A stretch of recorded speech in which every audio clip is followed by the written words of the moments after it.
శ్రీమాత్రే నమ. జయ గురు దత్తాత్రేయ నమ. ఈ వీడియోలో మనం కన్యా రాశి వారికి మే 18వ తారీఖున రాహుగ్రహం ఇప్పుడు మీనరాశిలోంచి కుంభరాశిలోకి మారడం జరిగింది. ఇది రాశి వారికి 6వ స్థానం. వీళ్ళకి పెద్ద రిలీఫ్ ఏంటంటే మొన్నటిదాకా రాశి అందే కేతు ఉండడం జరిగింది. ఇప్పుడు ఆ కేతు ఎప్పుడైతే 12లోకి వెళ్ళిపోయాడో వీళ్ళకి ఏంటంటే ఒక పెద్ద రిలీఫే చెప్తారన్నమాట. అంటే వీళ్ళ నిర్ణయాలు వీళ్ళు తీసుకోవచ్చు.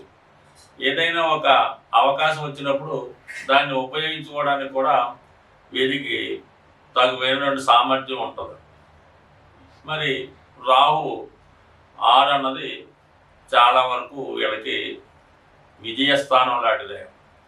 అంటే కన్యరాశి వారికి మొన్న మార్చి 29 వరకు శని 6వ స్థానంలో ఉంటూ ఒక 2.5 సంవత్సరాల పాటు చాలా హ్యాపీగా, అసలు కన్యారాశిలో నిరుద్యోగం అన్నవాళ్ళు లేకుండా ఇంచుమించుగా చేద్దాం అనుకున్న ప్రతి వాడికి పని దొరికింది, ఉపాధి అవకాశాలు లభించాయి.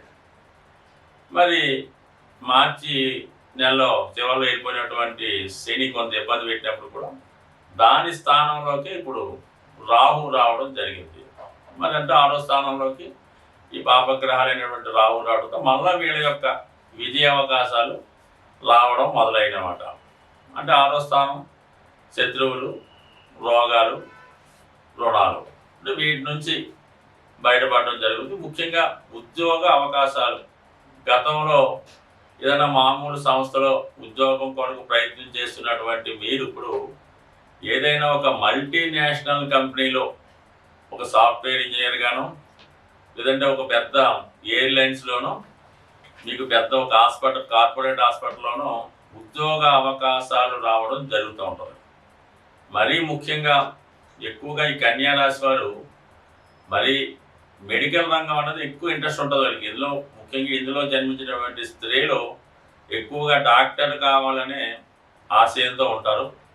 అటువంటి వారికి ఈ రాహు యొక్క మార్పు కంపల్సరీగా మీకు మెడికల్ వృత్తిలో ప్రవేశించడానికి అర్హత కల్పిస్తుంది. అయితే అది ఓన్లీ డాక్టరే అనుకోకుండా చిన్న స్థాయి నర్సు, ల్యాబ్ టెక్నీషియన్ నుంచి ఒక పెద్ద ప్రొఫెసర్ దాకా కూడా మీకు అవకాశాలు రావడం జరుగుతుంది. దాని తర్వాత ఇంకోటి ఏంటంటే మీకు ఏదో కారణాల వల్ల మీకు ఏదో ఉద్యోగంలో సెలెక్ట్ అయ్యి ఏదో టెక్నికల్ కారణాల వల్ల ఆ ఉద్యోగం మీకు రాకుండా ఆగిపోయి ఉంటుంది, పెండింగ్లో ఉంటుంది. ఏదో కోర్టు కేసు ఇంకోటో ఉంటుంది. ఇప్పుడు ఈ సమయంలో మీరు దానిని తిరిగి పొందే అవకాశం ఉండదు. అంటే పోగొట్టుకున్న ఉద్యోగం రావచ్చు. మీరు ఏదైనా కోర్టుకి వెళ్ళి ఉంటే ఆ కోర్టు తీర్పు మీకు అనుకూలంగా వచ్చి మీ ఉద్యోగం మీకు రావడం జరుగుతూ ఉంటుంది. మరి ఏదైనా కోర్టు సమస్యలు ఉంటాయంటే కొన్ని సందర్భాల్లో ఏదో చేయని నేరానికి ఏదో కోర్టులో కేసు వేయడం, ఏదో ఒక డౌరీ కేసో, ఏదో 420 లేదంటే ఏదో కొన్ని కేసులు ఉండొచ్చు. అవి కొంతవరకు మీకు సంబంధం లేకపోయినా ఉండొచ్చు. అటువంటి వాటి నుంచి బయటపడటం జరుగుతుంది. ఏదైనప్పుడు కూడా మీ యొక్క శత్రువులు ఎక్కువగా పెరుగుతారు. ఎక్కడికి వెళ్ళినా కూడా ఒక విధమైనటువంటి గుర్తింపు, హోదా లభిస్తుంది. మీ యొక్క అభివృద్ధిని చూసి ఎవరైతే మీ బంధువులు ఉంటారో వాళ్ళు చాలా ఈర్ష్యపడుతూ మిమ్మల్ని ఏదో విధంగా చిన్నపుచ్చే ప్రయత్నం చేస్తూ ఉంటారు. అంటే మీకు ఏదో ఒక ఉద్యోగం వచ్చిందనుకోండి, ఆ ఏముందిలే వాటి ఏదో లంచం ఇచ్చి సంపాదించుకున్నాడు అని చెప్తూ ఉంటారు అన్నమాట. సో ఈ విధంగా కొన్ని నిందలు, అపవాదులు కూడా పడవలసి ఉంటుంది. అయితే 2లో 6లో ఉన్నటువంటి రాహు అటు 10వ స్థానాన్ని, 2వ స్థానాన్ని వీక్షిస్తూ ఉంటాడు. 10లో ఉన్నటువంటి రాహు వీక్షణ వల్ల ఏమవుతుందంటే మీకు మీ పని మిమ్మల్ని చేసుకోనివ్వరు. ఎవరో ఒకరు ఏదో మధ్యలో దూరి ఇలా చేయాలి, అలా చేయాలని చెప్పి మీ యొక్క పనిలో ఇబ్బంది కల్పించే అవకాశం ఉంది. అయితే ఎవరైతే మామూలుగా ఈ రైల్వేస్లో కానీ అలాగే ఆర్టీసీలో కానీ ఈ ప్రయాణానికి సంబంధించిన వాటిలో విమానాశ్రయంలో కానీ ఉద్యోగ ప్రయత్నాలు చేస్తుంటే అవి లభించే అవకాశం ఉంది. అలాగే చోటగా ఈ సినిమా పరిశ్రమలో ఎక్కువ మంది ఉంటారు ఈ కన్యా రాశి వాళ్ళు. ఈ మిమిక్రీ వాళ్ళు, పాటలు రాసేవాళ్ళు, అసిస్టెంట్ డైరెక్టర్లు, చిన్న చిన్న సైడ్ యాక్టర్లు, డ్యాన్సర్లు, వీళ్ళందరికీ కూడా ఈ సమయంలో చాలా గొప్ప అవకాశాలు రావడం. అంటే గొప్ప అవకాశాలు అంటే ఏమి కోట్లు వస్తే పడవు, కానీ దైనందిన జీవితంలో ఇబ్బంది లేకుండా ఉపాధి అవకాశాలు అంటే ఏ రోజుకి ఆ రోజు తెచ్చుకునే కార్మికుల మాట నేను చెప్తాను. వాళ్ళకి ఇంచుమించుగా రాబోయే 18 నెలల పాటు ఏదో విధంగా పని కల్పించబడి మీ యొక్క చేతిలో కొంత డబ్బులు వాడి ఎటువంటి ఆకలి బాధ లేకుండా ఉండే విధంగా సహకరిస్తారు. రెండో స్థానాన్ని రాహు చూడటం వల్ల మీ కుటుంబంలో ఎవరో ఒకరికి ఏదో ఉద్యోగం వల్ల, పెళ్లి వల్ల, ఏదో కారణాల వల్ల కుటుంబం విడిపోవడం కానీ, కుటుంబం నుంచి బయటికి వెళ్ళడం కానీ జరుగుతూ ఉంటుంది. కుటుంబ సభ్యుల మధ్య సరైనటువంటి ఏకాభిప్రాయం అయితే ఉండదు, పరస్పర విభేదాలు కలుగుతుంటాయి. మీ కుటుంబ సభ్యుల యొక్క ప్రవర్తన మీకు కొంత ఇబ్బంది కలిగిస్తూ ఉంటుంది. ఏదో ఒక ఇంటర్ కాస్ట్ మ్యారేజ్ ఇలాంటి ఏదో మీకు ఇష్టం లేని కొన్ని జరుగుతుంటాయి, కానీ మీరు దాన్ని ఏమీ కూడా చేయలేరు. దానికి కారణం ఏంటి? మీ బలహీనత మీకు ఉంటుంది, వాళ్ళ బలహీనత వాళ్ళకు ఉంటుంది. ఒకరికొకరు నిందించుకుంటే మొత్తం అంతా బయటపడుతుంది.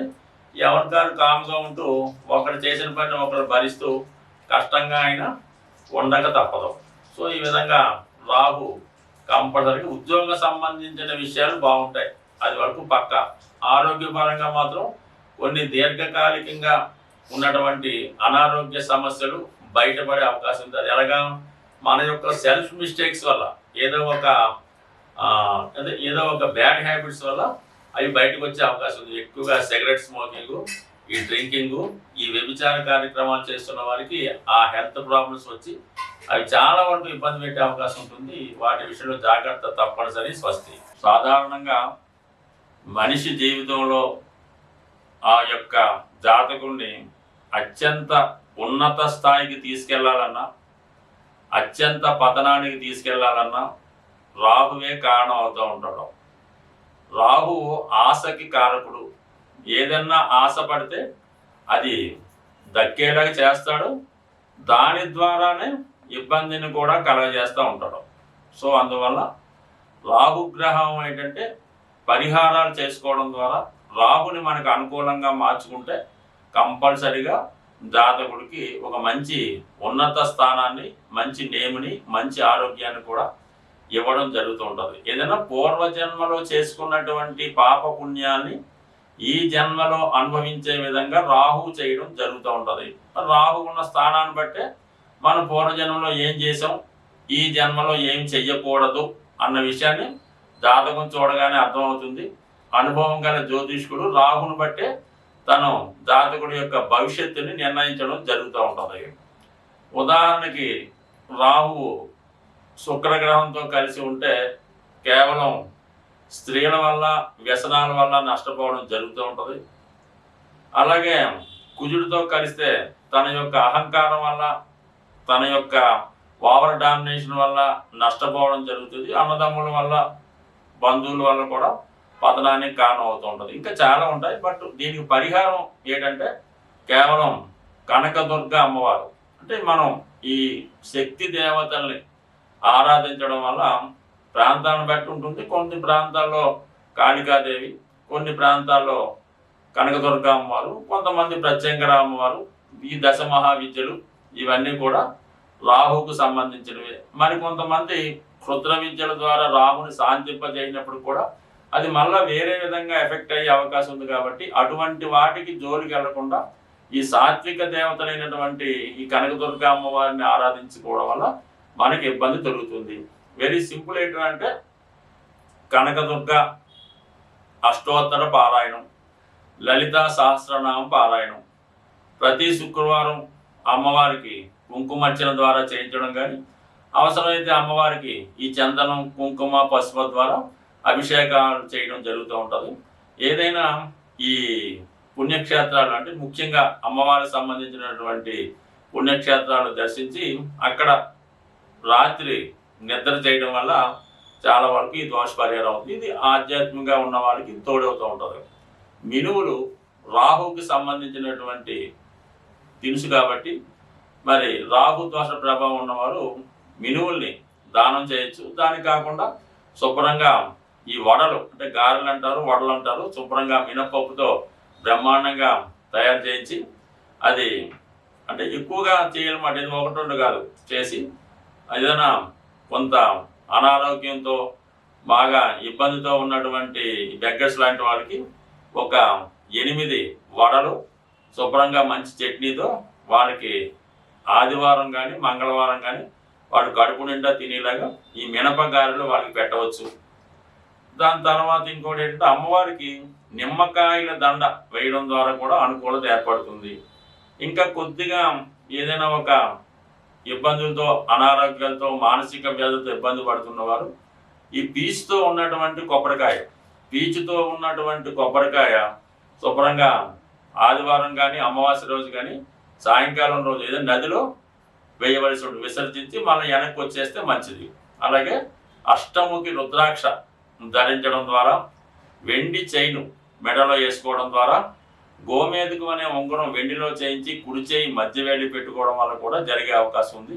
అలాగే మరి కొంతమంది ఈ నలుపు రంగులో ఉన్నటువంటి కుక్కలకి చక్కగా ఆహారం అది వాటిని పెంచడం కూడా చేస్తూ ఉంటారు. అది కూడా ఈ రాహుగ్రహ అనుగ్రహానికి తోడవుతుంది. అలాగే కాలభైరవుడు అనే శివుడి రూపాన్ని కూడా ఆరాధించడం వల్ల కూడా ఈ రాహు ప్రభావం నుంచి బయటపడే అవకాశం ఉంది.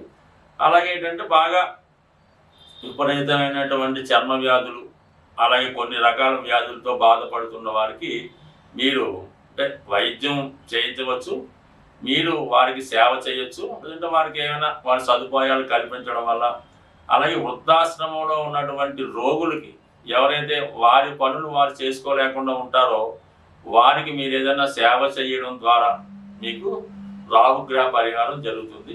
వీటన్నిటికన్నా అటు గొప్ప పరిహారం ఏంటంటే మరి అనాథలు ఎవరైనా చనిపోయినప్పుడు హాస్పిటల్లో వాటిని బయట అంటే కొద్దిగా ఈ అనాథ శవాల్ని దహన సంస్కారాలు చేయించగలిగితే జన్మల్లో చేసిన పాపం కూడా కంప్లీట్గా మీకు దోష పరిహారం అవుతుంది. ఏదో ఒక అటాచ్మెంట్, ఏదో ఒక రుణం లేకుండా మనం అటువంటివి చేయలేకపోతుంటాం. కానీ కొన్ని వినడానికి చెప్పడానికి ఇబ్బందికరంగా ఉంటాయి, కానీ అవి ఆచరణలో చాలా మంచి ఫలితాన్ని ఇవ్వడం జరుగుతాయి. కానీ అది అందరికీ సాధ్యం కాని విషయం.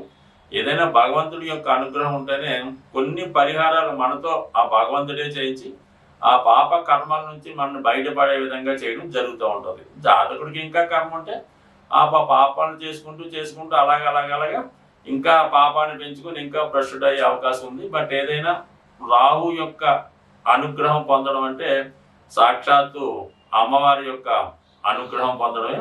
అది ఎంతో మందికి సాధ్యం కాని విషయం.